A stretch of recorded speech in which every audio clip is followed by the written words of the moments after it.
விஜய் டிவியில் ஒளிபரப்பாகி வந்துகிட்டு இருக்கிற பாக்கியலட்சுமி சீரியல் முடிவுக்கு வர இருக்குது அப்படிங்கிற தகவல் வெளியாகி இருக்குது.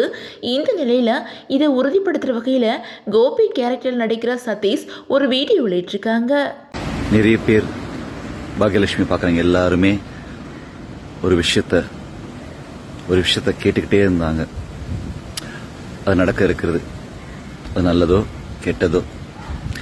எனவே இவ்வளவு வருஷம் 5வது வருஷம் ஓடின்னு இருக்கு. 1300 எபிசோட் தாண்டி இருக்கும். இவ்வளவு பெரிய வெற்றி.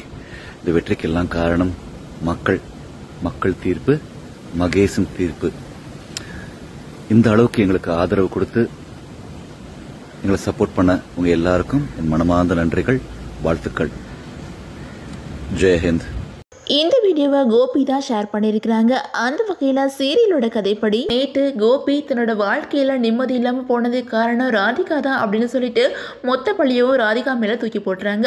அதுக்கப்புறம் கோபிக்கு நெஞ்சு வலி வந்துடுது. பாக்கியா தான் கோபியை ஹாஸ்பிட்டலில் சேர்த்துட்டாங்க.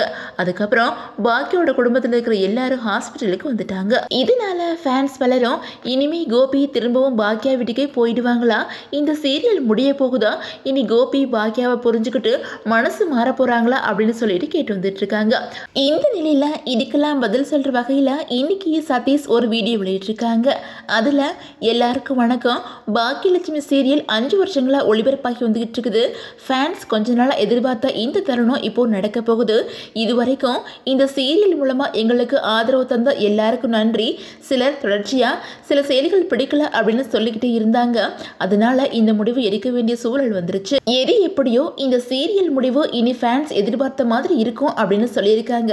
இதை வச்சு பார்க்கும்போது பாக்கியலட்சுமி சீரியல் முடிவுக்கு வர இருக்குது அப்படின்னு எதிர்பார்க்கலாம். அண்ட் மக்களே, இதை பற்றி நீங்கள் என்ன நினைக்கிறீங்க அப்படின்னு சொல்லிட்டு உங்களோட கமெண்ட்ஸை மறக்காம கமெண்ட் செக்ஷனில் ஷேர் பண்ணுங்க. இந்த வீடியோ உங்களுக்கு பிடிச்சா லைக் பண்ணுங்க, ஷேர் பண்ணுங்க, மறக்காம நம்ம சேனலை சப்ஸ்கிரைப் பண்ணிக்கோங்க.